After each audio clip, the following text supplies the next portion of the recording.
Hello and welcome to another drawing tutorial. This month we're going to cover darker skin tone.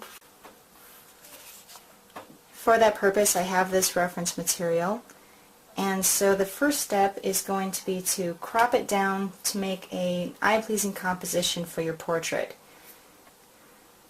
Right there it's a little bit stronger.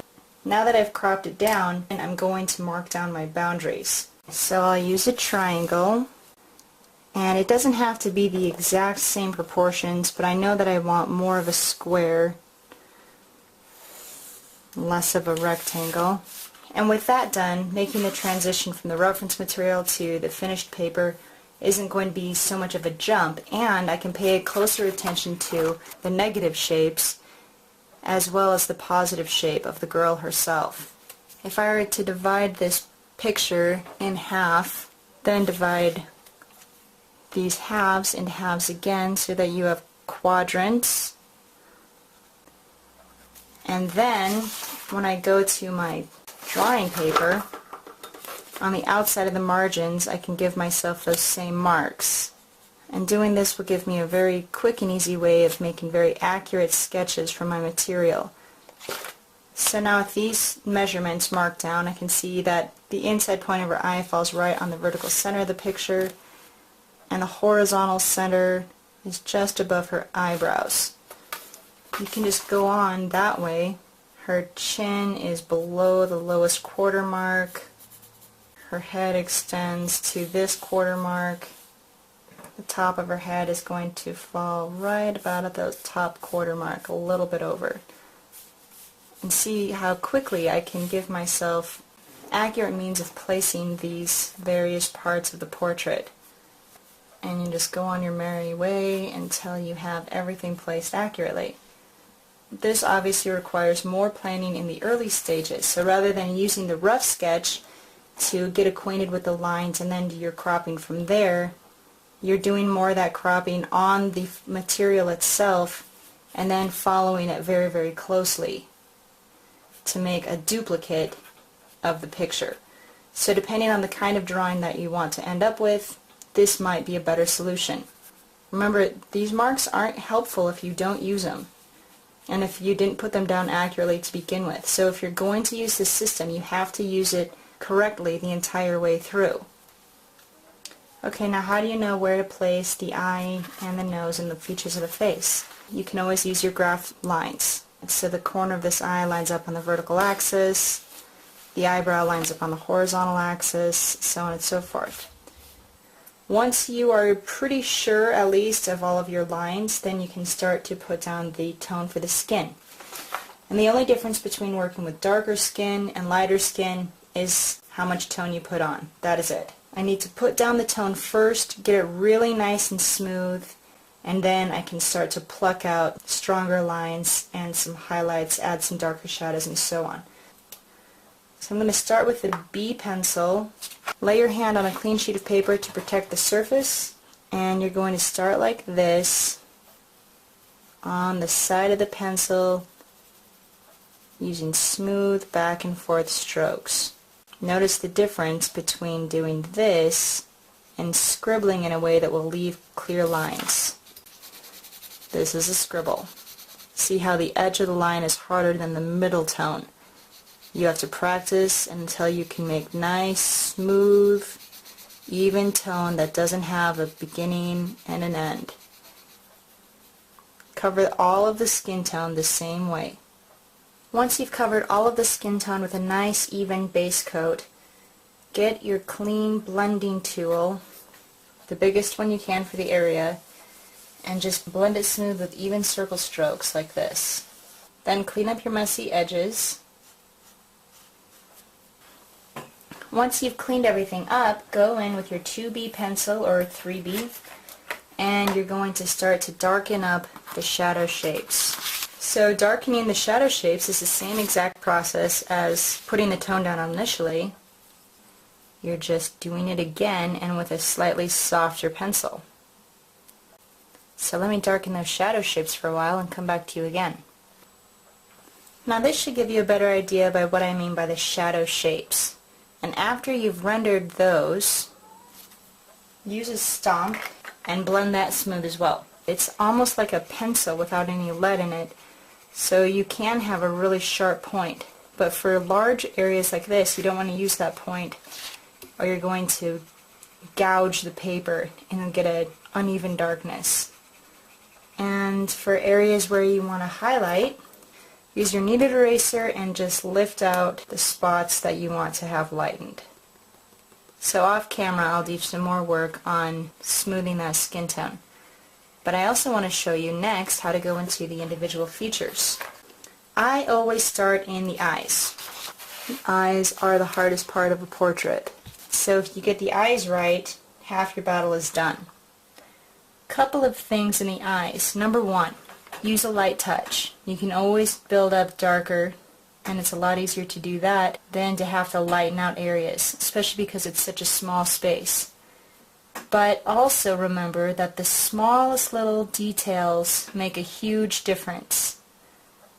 That's especially true in the eye. So on the bottom lid, if you show just a small indication of that lower lid flap, you will add a lot of realism to the picture. The line of the upper eyelid is more pronounced, and it seems darker because the lashes are longer and darker there as well. Okay, this is the start of my eye, but I also want to put in some indication of the eyebrow. Notice that I'm using a sharp, soft pencil and short little whiskery strokes that will read as hair, but you can't see too much detail. So then you're going to do the same thing to the other eye, darkening it up gradually, making it look utterly fabulous. Now off camera, I'll be building up these contrasts more by darkening the pupil and darkening some of those lines. This is just to give you the basic idea. And you do the same thing in the other features too. So the nose, I'm going to start by darkening up the darkest shadow parts, but you don't want to overemphasize any lines. If it feels like you're struggling with making lines too dark, pick up your stomp or tortillon and emphasize the lines with that. You really don't want your lines to get too prominent in the portrait, or you're going to wind up with a cartoon. Let's go down and do a little bit of work on the mouth. It's the same process. I'm just darkening up what I can already see. In teeth, you have to be really careful not to over outline. So just indicate the spaces between the teeth and the gum line, and you'll be on your way. If you need it to look exactly like the person from the photo, you need to take a lot of time and check and double check and triple check your lines and work it up gradually like this so that you can make adjustments as you go. So you'll just be adding a little bit of tone and the highlight shape to the lips, just like we did. The upper lip is usually darker than the lower, and there should be a little bit of a highlight at the top of the lip, like some reflected light that helps to divide this plane from this. Alright, I need to rest and come back to it with fresh eyes before I push this any farther. So I'm going to take that rest, and then I'm going to do some more rendering off camera, just smoothing up the shadows and pushing these features a little bit farther, and then I will come back to it, show you what I did, and we'll move on to the hair. Okay, so I'm slowly and steadily building this up. This is the same process that I was doing earlier, just a little bit more polished up. So you find your shapes of the shadows, you put them down as those big shapes, and then you blend smooth with the largest blending tool possible for the area. I want to show you how to do some hair like this now. I'm going to switch to my charcoal pencil to get a different texture on the paper. See how I just start to clarify the outer shape? Then I work with as large a shape as possible and start to put down that hair. And then I can work up the hairline like this, and I'm following the direction of the hair growth. I'm starting out fairly light so that I can darken up as needed once I have all of the hair in place. I'm leaving a little bit of a highlight area right here, and I'm doing that just by putting down fewer strokes in the highlight.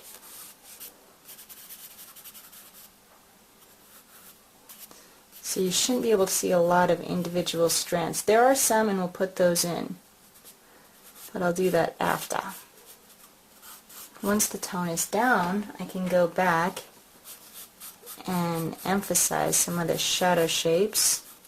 When it comes time to blend the hair that you've done in charcoal, don't make everything smooth or you're going to lose that interesting texture. So just work a little bit carefully. Do some light shading, touching it here and there,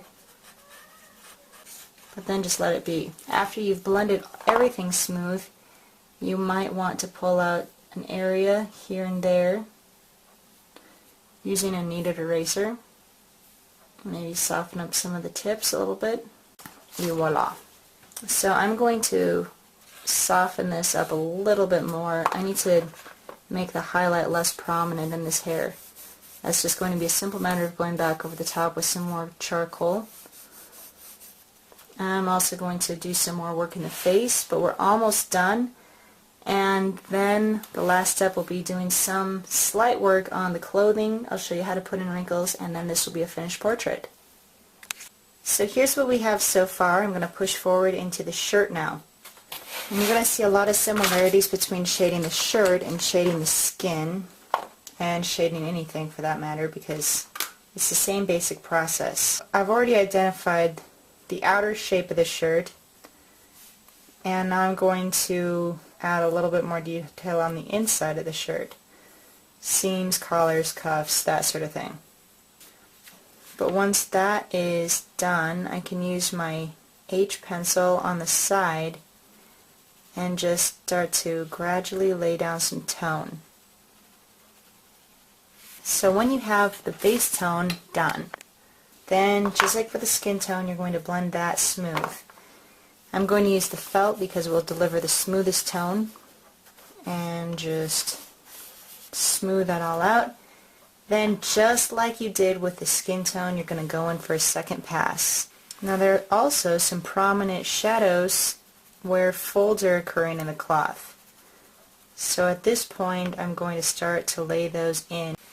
Notice that I didn't outline it first. And then you can just use your stomp and darken it up. And if I need to, I can pull out a highlight using my kneaded eraser. And that's the three parts of a folding cloth. You have the base tone, you have the shadow of the inner part of the fold, and you have the highlight and the outer edge of the fold. So then all that remains is to add the details, emphasizing as I go along. Emphasizing, not outlining. Very good. Now there is nothing more to the process except lots of time. So I'm going to put that time in off camera, but it's that same three-step process that I did in this little portion of the shirt. I'm going to apply that to the whole portrait and come back to you when the whole thing is finished. And here is the final portrait after that last bit of rendering. So I did the shirt, smoothed those tones, did a little bit more work in the hand and added tone to the knee, and voila! Like magic, the portrait appears before you. So you can see how it's always going to be a gradual build-up and a step-by-step process, but just by taking a few preliminary measures, taking your time in the initial stages, and then working it up slowly and being patient, you can really come up with a very realistic looking portrait. My next step would be to put it away for a while, come back to it with fresh eyes, and then do some adjustments and some additional rendering as needed. But those are things that you really can't see very clearly until you give yourself time away from the piece and come back to it with fresh eyes. So now I think we're finished with this tutorial, and I'm ready to move on to the painting.